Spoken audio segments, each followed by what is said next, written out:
तो नमस्कार दोस्तों, मैं दीपक नागर। दोस्तों एक बहुत ही इम्पोर्टेंट न्यूज़ आई है। बेसिकली न्यूज़ ऐसी है कि जितने भी जो बोरोवर हैं, वो सब खुश हो जाएँगे क्योंकि भारत में ब्याज की दरें, जो इंटरेस्ट रेट है हम लोन लेते हैं, उसपे कम होने वाली है। न्यूज़ पढ़ें आप दोस्तों, न्यूज़ आई है आरबीआई से। तो RBI cuts policy rate by 25 basis.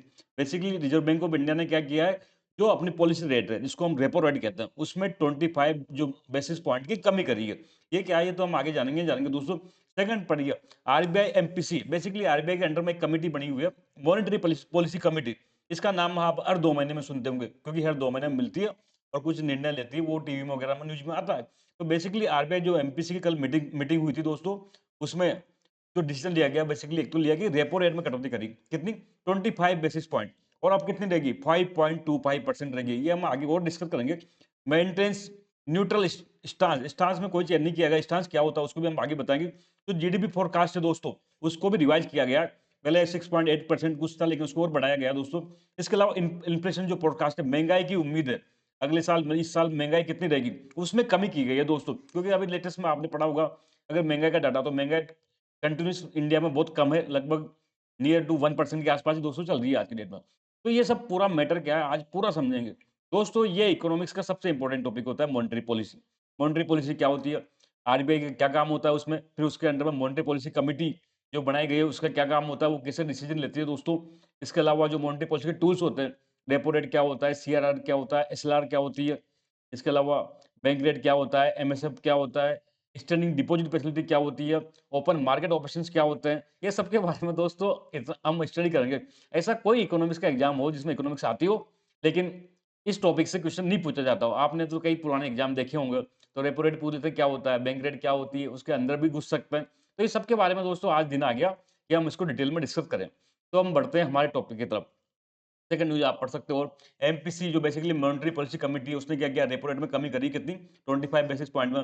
जो फाइनेंशियल 26 है जो चल रहा है, इसके लिए जो जीडीपी ग्रोथ रेट है उसको भी बढ़ा दिया गया दोस्तों, और 7.3% कर दिया गया। तो ये सब तो हम आगे देखेंगे। सबसे पहले तो हम बढ़ते हैं मॉनेटरी पॉलिसी की तरफ। What is monetary policy? दोस्तों इकोनॉमिक्स में 2 पॉलिसी बहुत इंपॉर्टेंट है। पूरे इकोनॉमिक सब्जेक्ट में 2 ही पॉलिसी है जो सबसे इंपॉर्टेंट है। एक तो होती है फिस्कल पॉलिसी, राजकोषीय नीति। आप लोगों ने नाम सुना होगा राजकोषीय नीति। राजकोष से स्पष्ट है सरकारी खजाना। सरकारी खजाना में इनकम होती है, एक्सपेंडिचर होता है। तो बेसिकली फिस्कल पॉलिसी होती है, वो गवर्नमेंट ऑफ इंडिया बनाती है, फाइनेंस मिनिस्ट्री तैयार करती है और बजट के रूप में एक्सप्रेस होती है। हर साल जो बजट आता है वो और कुछ नहीं, वो फिस्कल पॉलिसी का ही कोई इंप्लीमेंट किया जाता है उसके माध्यम से। कुछ इनकम होती है तो कुछ टैक्स लगाते हैं, कुछ एक्सपेंडिचर करते हैं, कुछ सब्सिडी वगैरह देते हैं, कई सारी योजनाओं में, ये सब उसमें होता है। तो होती है फिस्कल पॉलिसी। वो डोमेन है किसका? वो डोमेन बेसिकली है फाइनेंस मिनिस्ट्री का, ठीक है? लेकिन दूसरी पॉलिसी होती है दोस्तों, होती है मॉनेटरी पॉलिसी। मॉनेटरी पॉलिसी का गेम होता है, वो पूरा कंट्रोल करता है किसी भी देश का सेंट्रल बैंक। सेंट्रल बैंक दोस्तों उस देश का सेंट्रल बैंक जो बाकी सब बैंकों को कंट्रोल करता है। जैसे इंडिया में इसको रिजर्व बैंक ऑफ इंडिया कहते हैं, पाकिस्तान में इसको कुछ और नाम होगा, अमेरिका में इसको फेडरल बैंक कहते हैं, चाइना में इसको पीपल्स बैंक ऑफ चाइना कहते हैं। तो सेंट्रल बैंक का कंसेप्ट है, इसको कंफ्यूज मत कीजिए सेंट्रल बैंक ऑफ इंडिया से। सेंट्रल बैंक ऑफ इंडिया दोस्तों एक पब्लिक सेक्टर का बैंक है, उसका सेंट्रल बैंक का कोई लेन-देन नहीं। सेंट्रल बैंक इंडिया का है रिजर्व बैंक ऑफ इंडिया। ठीक है बात? तो बेसिकली ये दूसरी जो पॉलिसी होती है मॉनेटरी पॉलिसी होती है। ये मॉनेटरी पॉलिसी दोस्तों किसी भी देश का सेंट्रल बैंक बनाता है, ठीक है? इंडिया में कौन है? आरबीआई है। तो इस मॉनेटरी पॉलिसी के माध्यम से दोस्तों इकोनॉमी में क्या होता है, मनी सप्लाई को कंट्रोल किया जाता है। किसको कंट्रोल किया जाता है? मनी सप्लाई को। कैसे करते हैं वो हम आगे देखेंगे दोस्तों। तो बेसिकली इस जो मॉनेटरी पॉलिसी है, ये रिजर्व बैंक ऑफ इंडिया द्वारा बनाई जाती है और बैंकों के माध्यम से दोस्तों इकोनॉमी में लागू होती है। इसके माध्यम से दोस्तों मनी सप्लाई कंट्रोल किया जाता है। मनी सप्लाई को के माध्यम से दोस्तों एक तो महंगाई को कंट्रोल किया जाता है और दूसरा जीडीपी ग्रोथ रेट को बढ़ाया जाता है। तो इसका बेसिकली 2 ऑब्जेक्टिव होते हैं। It is a set of tools. इसमें कई सारे टूल्स होते हैं, हम आगे पढ़ेंगे। मॉनेटरी पॉलिसी के क्या-क्या टूल्स होते हैं, कैसे ये काम करती है। Used by countries central bank. किसी भी देश का केंद्रीय बैंक के द्वारा इसको यूज़ किया जाता है दोस्तों, to control overall money supply for controlling inflation. Overall एक जो इकोनॉमी में मनी सप्लाई है उसको कंट्रोल किया जाता है। इससे क्या होगा, इन्फ्लेशन को कंट्रोल किया जा सके, महंगाई को नियंत्रण में किया जा सके। महंगाई एक बहुत बुरी चीज़ है। लिमिटेड महंगाई अच्छी होती है, वो हम आगे देखेंगे। लेकिन ज़्यादा महंगाई दोस्तों किसी भी देश को इकोनॉमी को बर्बाद कर सकती है। And promote economic growth, GDP growth rate को बढ़ावा देती है, जिससे देश में क्या हो, एम्प्लॉयमेंट जनरेशन हो। ये पूरी बात है दोस्तों मॉनेटरी पॉलिसी। मैं इसका एक एग्जांपल दे दूँ, कैसे काम करती है? कुछ नहीं है। एक बात बताओ, अगर बैंक सस्ता लोन दे रहा है तो ज़्यादा लोन लेंगे, कम लेंगे? तो आप सब कहोगे सर बैंक में लोन सस्ता हो गया तो ज़्यादा लोग लोन लेंगे। तो आराम से क्या हो गया? आदमी के हाथ में पैसा आ गया तो मनी सप्लाई बढ़ गई। मनी सप्लाई कुछ नहीं है। आम आदमी की जेब में कितना पैसा है या उनके हाथ में कितना पैसा है, उसको मनी सप्लाई कहते हैं। लेकिन अगर लोन महँगा कर दिया तो? तो लोग सर मैंने महँगा लोन कर देंगे, तो कम लोग लोन लेंगे, तो मनी सप्लाई घट जाएगी। यही गेम होता है दोस्तों इस मॉनेटरी पॉलिसी का बेसिकली लोन को सस्ता घटा के, लोन की मात्रा को कम करके, बैंक अगर कम लोन देने लग जाए, कोई ऐसा जुगाड़ बिठाए कि बैंक पहले ₹100 देता था, अब ₹3 कम कर दिया, 97 लोन दे रहा है, तो मनी सप्लाई घट गई ना। मनी सप्लाई घट गई तो उससे क्या होगा? उससे दोस्तों इन्फ्लेशन कंट्रोल होती है। महँगाई का क्या मतलब होता है? महँगाई का क्या मतलब होता है? महँगाई का मतलब सीधा-सा होता है दोस्तों, माल कम है और खरीदार ज़्यादा है। सीधी-सी बात है, महँगाई का एक होता है डिमांड सप्लाई का मिसमैच होता है। बाज़ार में क्या सप्लाई कम है, लेकिन डिमांड ज़्यादा है, हम लोग ज़्यादा खरीद रहे हैं, तो महँगाई बढ़ती है। लेकिन अगर महँगाई बढ़ने के लिए क्या करो, लोन को महँगा कर दो, कम लोन दो, तो लोग डिमांड कम करेंगे। भाई मोटरसाइकिल की महँगाई बढ़ गई, अगर लोन कम देने लग जाएगा बाइक लोन गवर्नमेंट या बैंक्स वगैरह, तो फिर दोस्तों वो बाइक की डिमांड कम हो जाएगी, तो महँगाई कंट्रोल में आ जाएगी। तो बस ये मॉनेटरी पॉलिसी का यही टूल है। इससे क्या होता है, मनी सप्लाई को कंट्रोल करके दोस्तों इन्फ्लेशन को कंट्रोल किया जाता है और ऐसे ही इकोनॉमिक ग्रोथ को प्रमोट किया जाता है।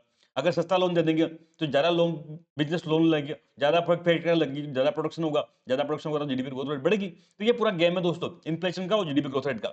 इसको इकोनॉमिक्स में इन्फ्लेशन और जीडीपी ग्रोथ रेट डायनामिक्स कहते हैं। ये दोनों अपोजिट होते हैं।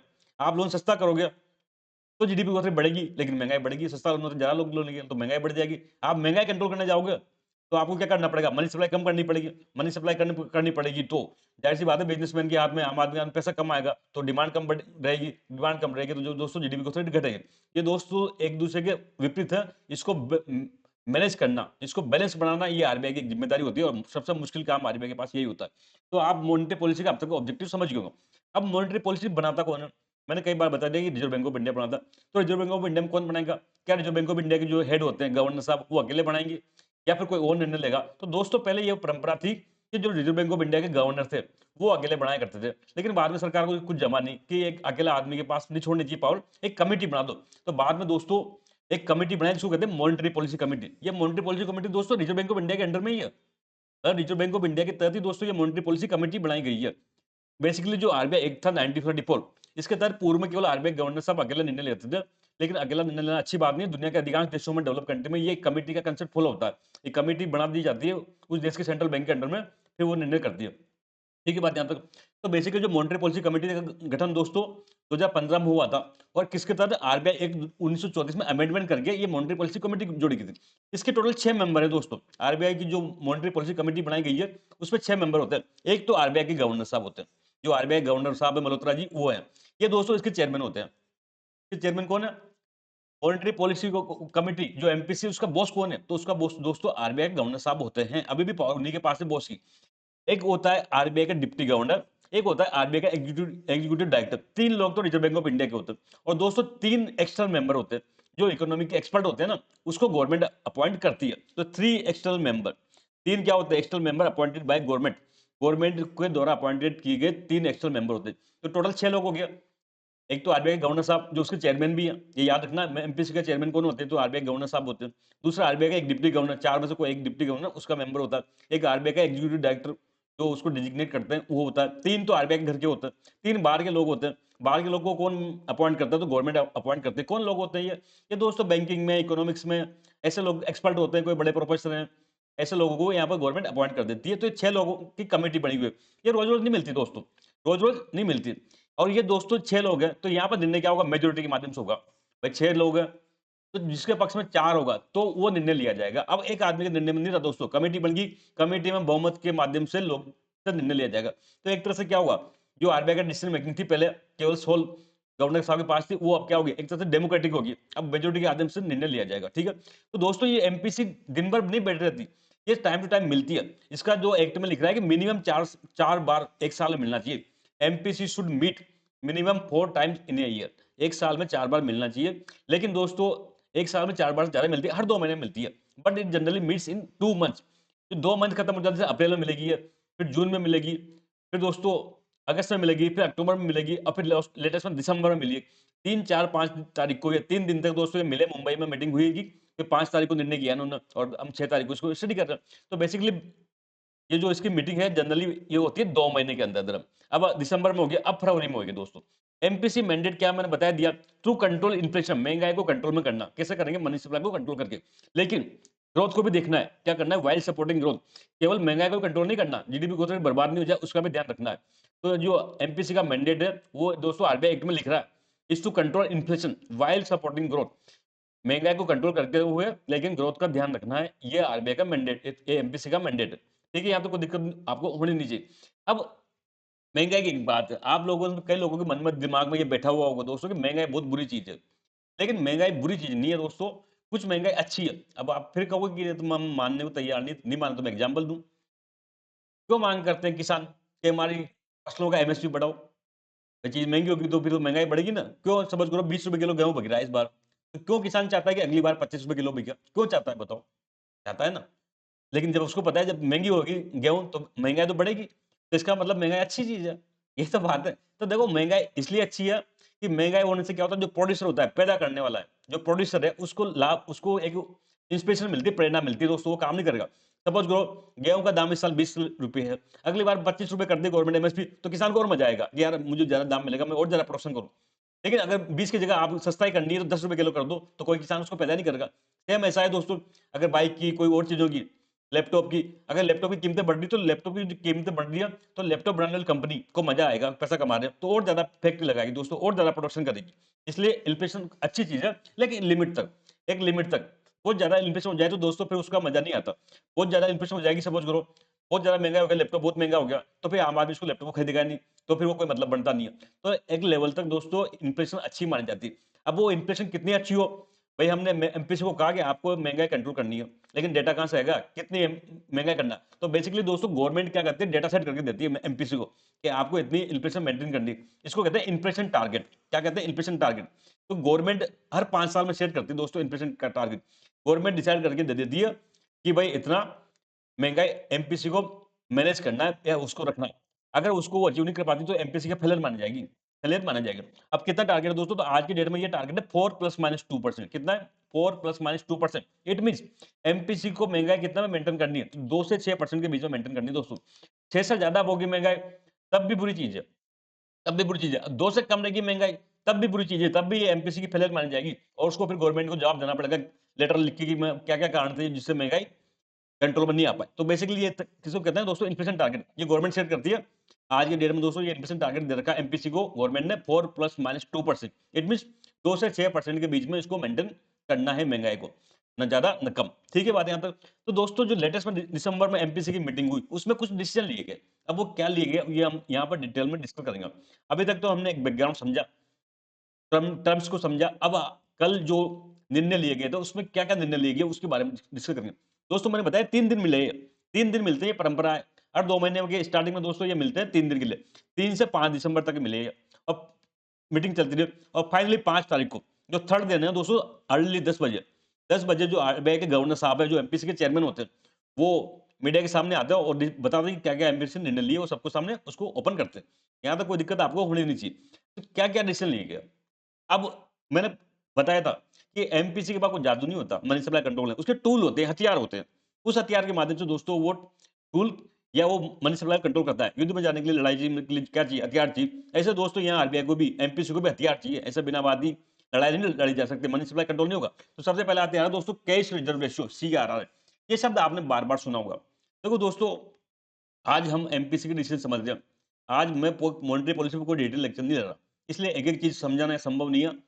कुछ-कुछ चीज़ें जो मोटा-मोटी है वो मैं समझाऊँगा और एमपीसी के डिसीजन तक ही हम केंद्रित रहेंगे, उससे आगे हम नहीं जाएँगे डिटेल में। नहीं तो कैश रिजर्व रेशियो दोस्तों आधे घंटे में समझ में आएगा, वो एक जटिल मुद्दा होता है।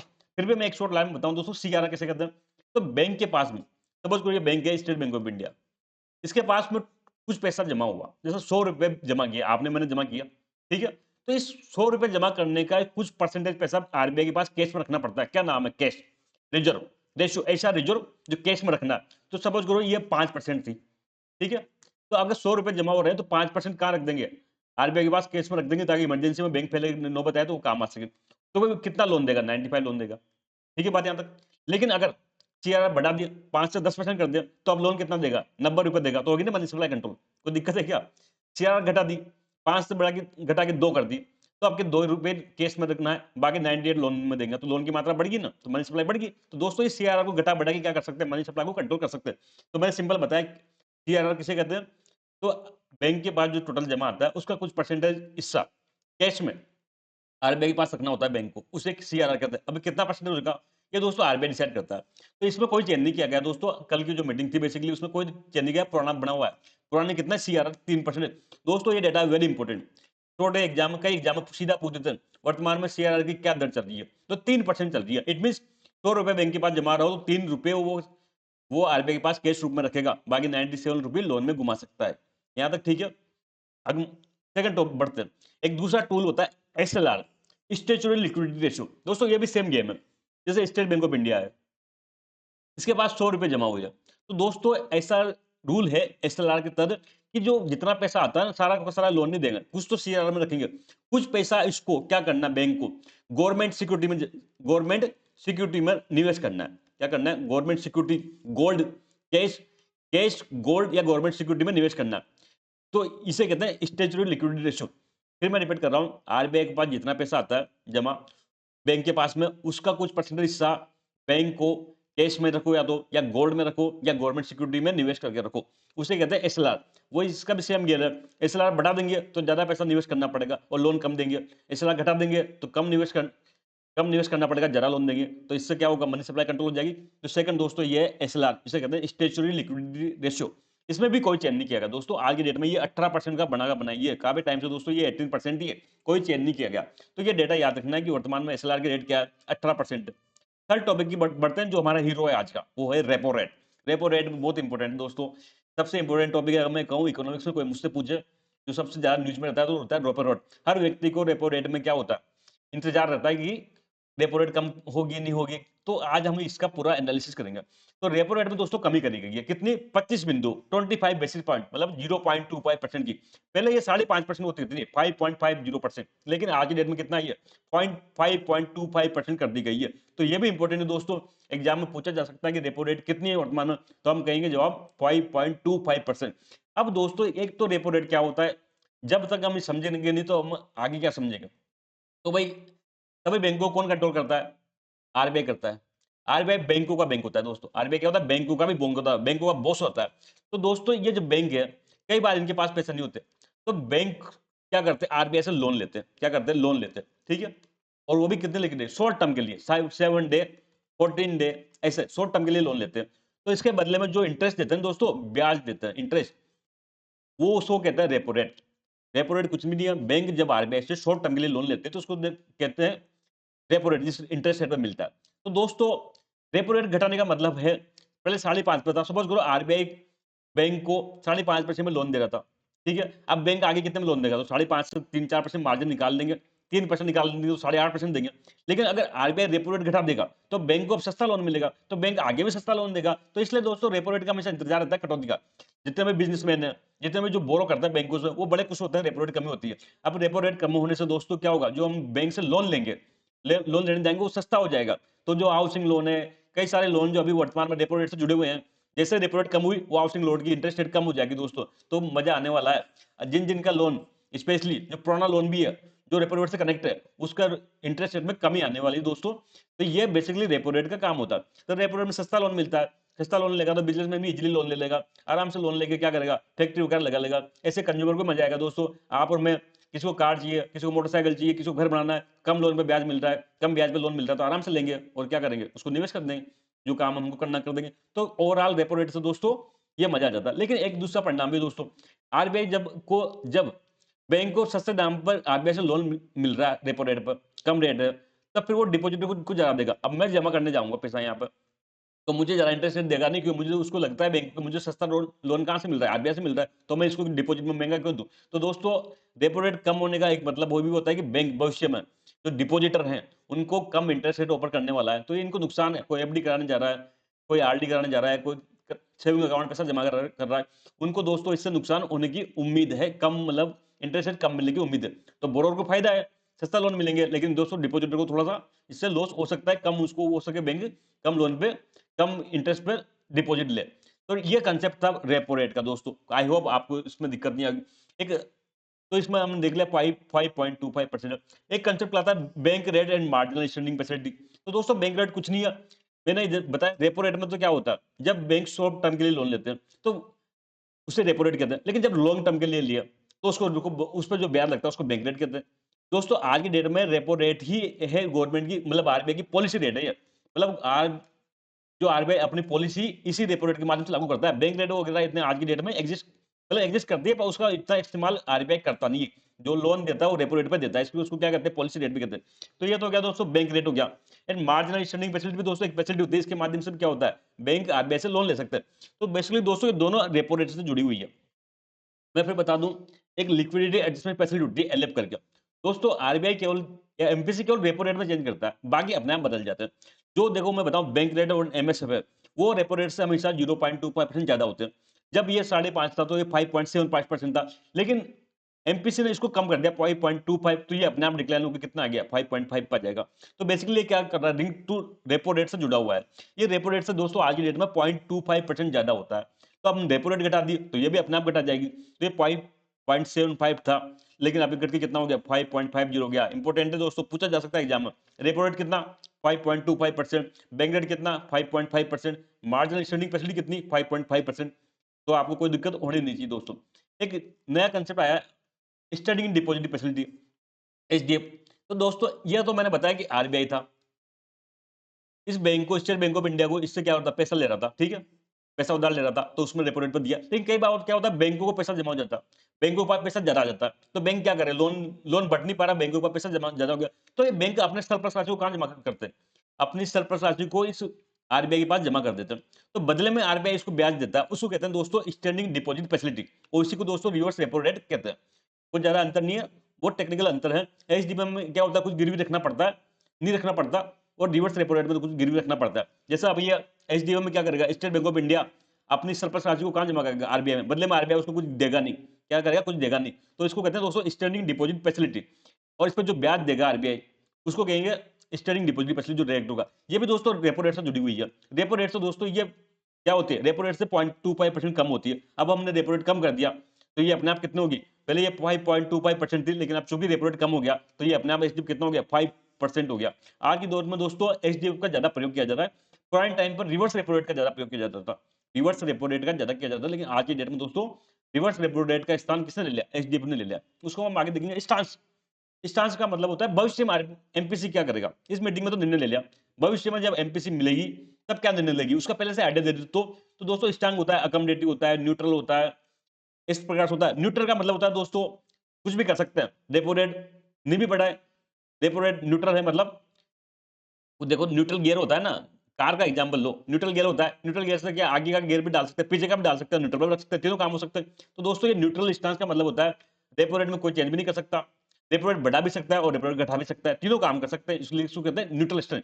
तो आज की डेट में दोस्तों ये स्टांस जो है ना, आरबीआई का क्या मेंटेन कर रखा है, एमपीसी ने न्यूट्रल कर रखा है। तो पूछा जा सकता है वर्तमान में जो एमपीसी का स्टांस क्या है मॉनेटरी पॉलिसी को लेके, तो न्यूट्रल है दोस्तों। मतलब वो कहीं भी जा सकती है, न तो रेपो रेट में चेंज भी नहीं कर सकती, बढ़ा भी सकते, घटा भी कर सकते, कुछ भी कर सकते हैं। भविष्य में जो निर्णय होगा वो बेसिकली न्यूट्रल है स्टांस। ठीक है बात यहाँ तक। दोस्तों एक रिवर्स रेपो रेट मैंने बताया था, रिवर्स रेपो रेट रेपो का उल्टा है। रेपो में क्या होता था, बैंक आरबीआई से उधार लिया करते थे, लेकिन रिवर्स में दोस्तों क्या होता है, बैंक के पास सरप्लस आता है, वो आरबीआई के पास जमा कर देते हैं। ये दोस्तों एचडीएफ की भांति ही है, एचडीएफ की भांति ही है। बेसिकली इसमें भी कोई चेंज नहीं किया गया, इसको 3.35% मेंटेन रखा गया दोस्तों, कितना, 3.35%। इसमें एचडीएफ में एक मामूली अंतर है दोस्तों, जो रिवर्स रेपो रेट में अगर बैंक ज्यादा पैसा आरबीआई के पास जमा करेगा, तो बदले में आरबीआई को कुछ गिरवी रखना पड़ेगा, बैंक के पास कुछ ना कुछ देनी पड़ेगी। लेकिन उधर दोस्तों ऐसा कुछ सीन नहीं है। ठीक है बात यहाँ पर। इसके अलावा दोस्तों एक आरबीआई ने ग्रोथ रेट की फोरकास्ट भी की है। अभी आप सबको पता है फाइनेंशियल कौन सा चल रहा है, 2025-26 चल रहा है, 2 क्वार्टर खत्म हो गए, क्वार्टर 1 अप्रैल मई जून, क्वार्टर 2 जुलाई अगस्त सितंबर खत्म हो गए, इनके डेटा भी आ गया। क्वार्टर 1 में 7.8% ग्रोथ रेट रही थी जीडीपी की, क्वार्टर 2 में 8.2% रही थी। तो ये दोनों बहुत अच्छी रही। पहले पहले जब साल स्टार्ट हुआ था दोस्तों, तब आरबीआई ने अनुमान लगा था कि 6.8% 2025-26 जो चल रहा है उसमें जीडीपी ग्रोथ रेट रहेगी। लेकिन दोस्तों ये क्वार्टर टू के रिजल्ट इतने अच्छे आए, तो कि आरबीआई को अपना ये करना पड़ा, रिवाइज करना पड़ा। तो बेसिकली कल की जो एमपीसी में ये ग्रोथ जो रेट फोरकास्ट है, इसमें भी चेंज किया गया इस साल के लिए। पहले ये 6.8% था, अब इसको 7.3% कर दिया गया। सब इंपोर्टेंट है दोस्तों, एक एक फैक्ट इंपोर्टेंट है, सीधा पूछ सकते हैं। हाल ही में आरबीआई ने 2025-26 में अपना जो जीडीपी ग्रोथ रेट फोरकास्ट कितना कर दिया, तो 7.3% कर दिया। इसको याद रखना दोस्तों। ऐसे महंगाई की फोरकास्ट करते हैं, भविष्य में कितनी महंगाई रहने वाली है।